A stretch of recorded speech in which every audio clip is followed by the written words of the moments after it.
Welcome to Moments in Grace. So here's the thing. Every month we put out new videos about really cool topics, but we need your help to keep going. It would mean a lot to me if you went and checked out that description box below and find out how you could subscribe, donate, and find out more about Moments in Grace. How big was Noah's Ark? We're gonna show you today on Moments in Grace.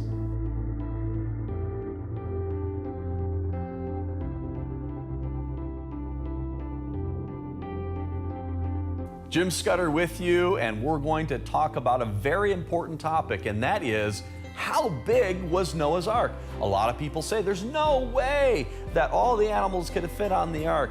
Well, they're missing a couple things. One, how many animals were on the ark, and that's a different program you need to look for.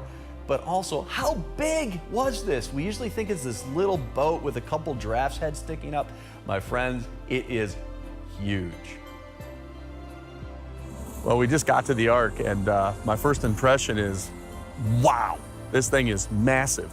You know, that's been a lot of the criticism of the Bible, is that the Ark couldn't possibly have held all the animals.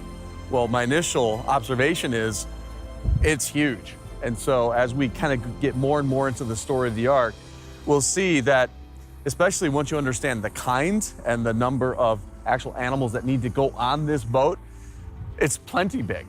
And I think you're going to enjoy our visit to the ARK Encounter.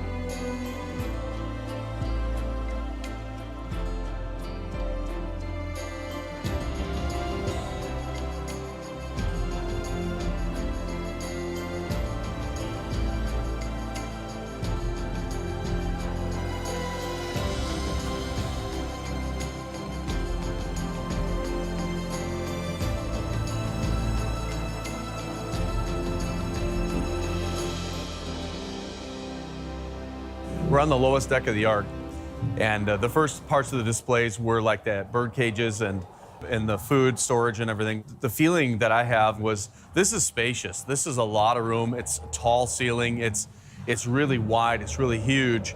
And they're just trying to show what it would take to have enough food for the family, for the animals, enough water, and enough room for all the animals. And it just feels so huge and so spacious. They've done a really nice job with the display here at the Ark.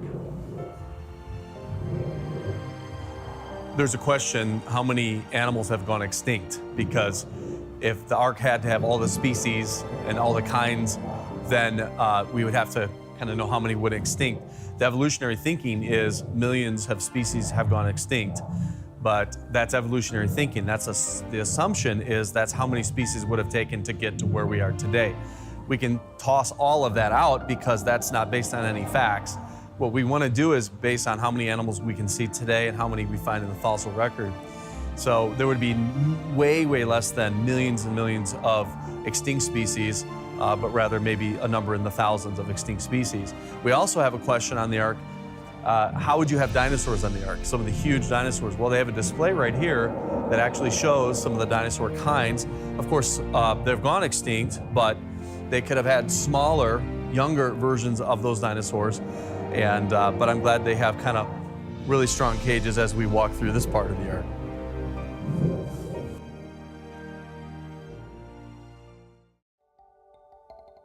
I hope after seeing an exact replica of the Ark, you are convinced that this is a huge ship and certainly could have fit all the animals just as the Bible says. I believe the story of the Ark and the story of Noah, not because I went to the replica of the Ark in northern Kentucky. I believe in the story because Jesus believed in the story, and I believe him. I believe in him. I believe that he's the Son of God who died for me on a cross. There is a judgment coming. It's not a flood, but it is a judgment of fire. My friend, to avoid that judgment, you have to get on the Ark.